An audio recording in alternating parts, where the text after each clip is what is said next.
Good morning, YouTube. Gary has just spent 2 hours on the phone this morning trying to rebook flights that I booked a month ago. I need this video more than ever. Guys, right now I'm filming. My stress level, my anxiety, I have to lift the camera. I can't believe what is happening this morning. It's so nonsensical. It's so frustrating. And this is just one example of dealing with any company that we all deal with, right? For services, cable TV, Bell, satellite, whatever the services are, we've all gone through this. Guys, I'm going to tell you this little horror story, but the reason I'm telling you is because I was going to make a video on Be Happy Now, and I have 7 awesome things that we can all practice right now to be happy. And then I realized this morning that there is not a chance in hell Gary is going to feel happy in the next 40 minutes. I'm just boiling over. So here's the situation. I got it in my head a month ago. Great, we're going to surprise the family. We're going to go to Arizona for Christmas and see the old folks. I'm going to get on this early. And it was in September. I booked flights to Arizona. Got everything all figured out on my own. Did it myself. Didn't need my wife's help, okay? Which is a rare thing for Gary because I don't do any of that stuff, right? But I did. I sat down. It took me half a day. Found the flight I wanted. Found the times that worked. Got it all booked. Well, guess what? Yesterday morning, I wake up to an email saying that WestJet has canceled our flights there. And so the options that they're giving me are like fly to Calgary from here, so out west, spend a night, and then fly the next day. So like none of these things work. Or fly to Vancouver, do the same thing. And I'm like, okay, well I have car rentals to take care of, hotels to take care of. I have to cancel all of that now. And it's not even the same day. They want me to do this a day later or a day before, these options that they're giving me, so it doesn't work.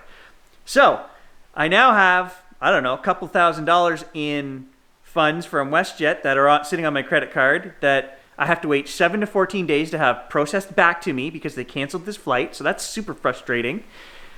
I spent 4 hours last night looking at flights and I find something that I'm going to end up paying $500 more now to get flights through another airline to go, the same time and keep some of my reservations. My car will still work, things like that, my rental. So I call United and I book the flights.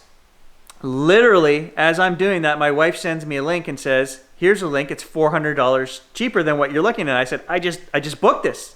Like I literally just clicked book. It's the same flight. It's the same everything. It's $400 cheaper within 5 minutes of me booking it. So here we go. Gary calls United, right?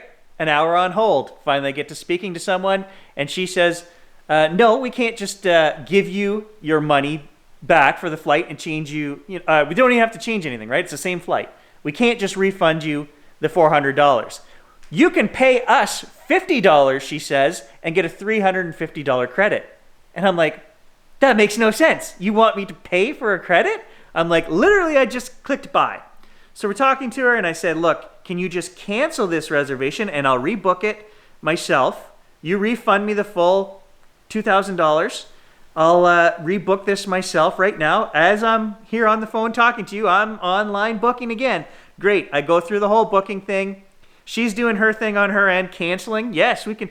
Oh, I actually asked her. I said, can you just cancel this and switch me over, even though there is no switching, in the system?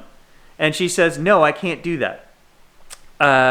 Or no, I can do that for a fee, $200 fee. Okay, here, I'll rebook it myself right here. I've got my laptop. I'm doing it as I'm talking to her. And I get through the whole thing, put in the credit card information, pick my seats. I even pick my seats. I go to purchase it and it says, the price has dropped. Click next. I click next. So I lose that flight. It won't let me finish booking it. It's now $1,500 instead of $2,000. I'm like, okay, fine, whatever. Really quick here. I got 7 minutes to re-put in all this information, right? Me, the kids, the wife. I put it all in. I click on it. No, the price has changed again. It's back up to $1,900. I'm like, okay, whoa, that's what this woman is refunding me. $1,947 plus tax, whatever, right?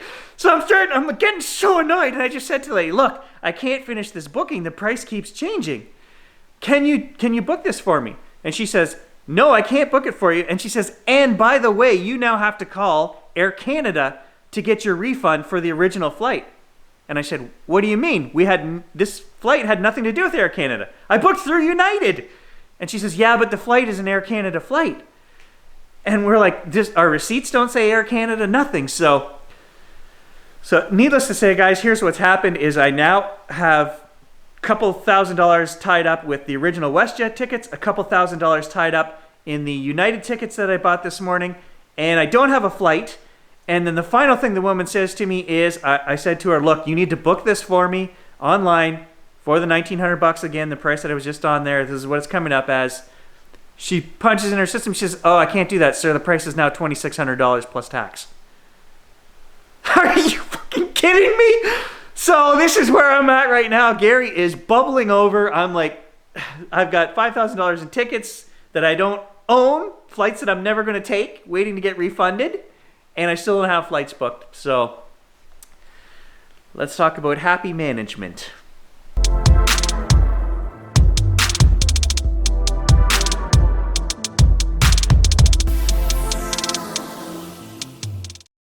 So I showed you guys this book in the last video, and I'm actually rereading it as I read the Further Along the Road Less Traveled.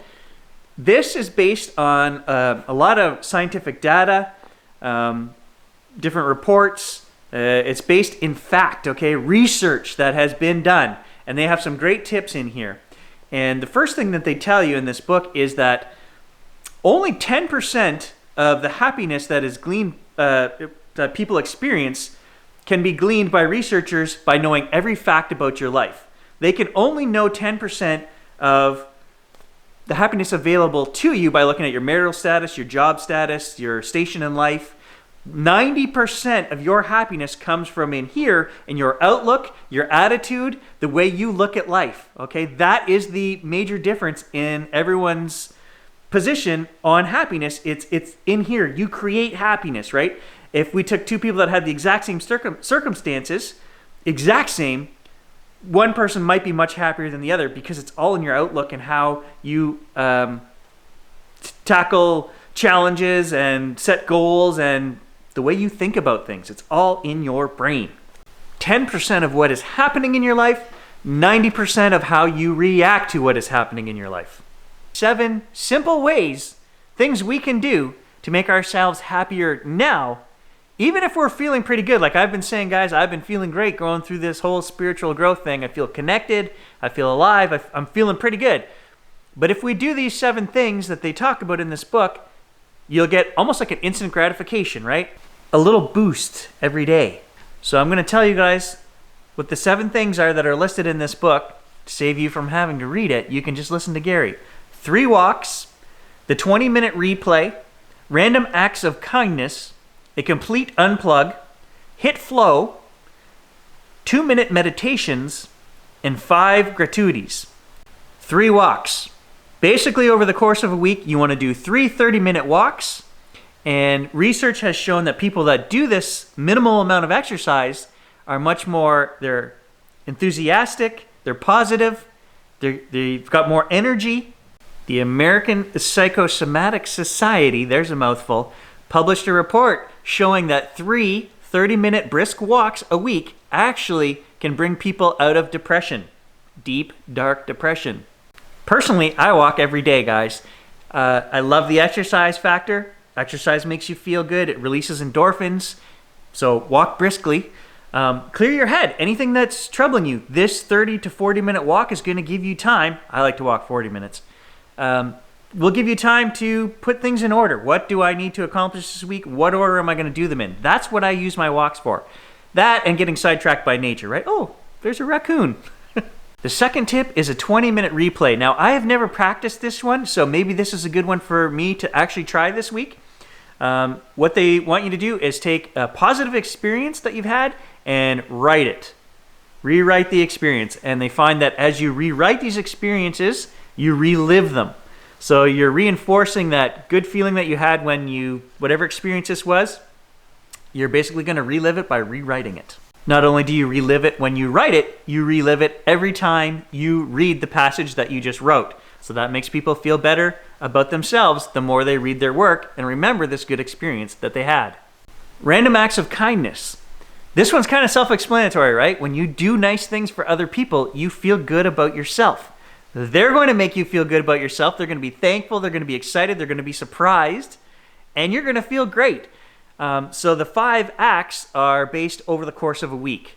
And this one, I try to do periodically, but I think I'm going to try to actually set a goal and hit 5 random acts this week. And it can be things like, bring your neighbor's garbage can in, buy somebody a coffee in line behind you, just any little random act, buy your mother flowers.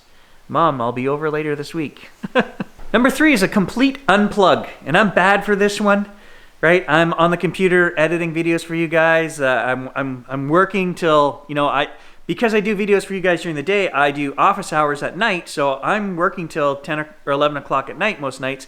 I don't have time to unplug. And then I get up in the morning, it starts over.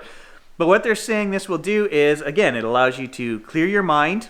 You're disengaging from work. And then you feel like you make a little bit of time for yourself, right? Not everything has to be connected all the time. I watched a neuroscience video on YouTube last week, which was basically on unplugging. And what the person was saying is that we are so connected now that we get that instant gratification. The first thing we do in the morning is we turn on our phone, or in Gary's case, he has his coffee in front of the computer, and I look at all the comments from YouTube. And I look at all the thumbs up, and I feel great. I get that instant gratification of I'm doing great, I'm doing good work, and it's immediate, right? So this neuroscience video that I watched was saying before we had to go out and meet people and socialize to get that. And you would get it 1, 2, 3, 4, 5 interactions through the course of an hour. Now we turn on our phone and we get 20,000 thumbs up, right? Immediately. And we become hooked. We're addicted to this, right? It becomes a daily routine. So unplug from all of that, the social media stuff, and stay grounded here. Go for coffee with a friend. Turn your phone off. Make a certain time where, 10 o'clock at night, that's it. I'm done work, and you're not going to work anymore. They say taking that hour at night to recharge for the next day will make your new day start better because you haven't carried things over. I know that's a tough one to do, guys. I carry things over all the time. I'm not saying that we're going to be able to do this, but we can try to do it. Hit your flow is another one of the 7 suggestions. And what that means is when you start doing something that you really enjoy, that you're passionate about, time flies by, you spend an hour doing it, and you go, wow, I thought I was only out here 7 minutes, right? That is when you are in flow state. That is when you're doing a highly technical thing, and you're really good at it, and you're being tested, and you're flowing, you're doing it. You are mastering your craft, okay? That is hitting your flow. And when time is flying by, and you're passionate and enjoying it, that's what you need to do. And you need to do that a couple of times a week. You will be a happier person if you are doing something that makes you go into a flow state. 2-minute meditations, pretty simple stuff, guys. It's to make you self-aware, to make you think about what's going on, and you can just practice being in touch with your higher power, your higher self. Whatever it is you do in a 2-minute meditation, whatever is going to make you feel good, whether it's just sitting there calmly breathing. I used to like to do the breathing routines from yoga. Just taking the time to work on my diaphragm and breathing and not doing any yoga. I guess that was kind of like my own meditation. You can do something like that, guys. 2-minute meditation every day of the week. It's going to make you happier. Oh, lo and behold, the next tip is 5 gratuities. We already talked about this in a previous video. So what they're saying is you either get a journal or on your website or your blog or something, write down 5 things that you are grateful for that happened the previous week. And they're saying that studies have shown those who do this for a 10-week period become much more grateful. They become more in tune with themselves. They start seeing little miracles and gratuitous things happening throughout their life. We talked about this. Maybe it was in this book that I read that originally. I don't know, but it's a great tip. Try to incorporate it every day into your life. I do it every morning and then throughout. I try to pay attention. If something miraculous happens to me, oh, a butterfly just landed on my finger. I give thanks for that. Little simple things, right? Chipmunk trying to climb up my leg while hunting the other day. I had a chat with the little guy. I was happy. It was one of those things that makes you stop and think nature is freaking amazing. Okay, guys, I can't recommend that book enough. We'll talk about it more. But for today, Gary's going to I was going to say I'm going to go try to be happy, but I'm not. I got to go call United Airlines again. You guys work on being happy, and I'll catch you in the next video. Thanks for watching.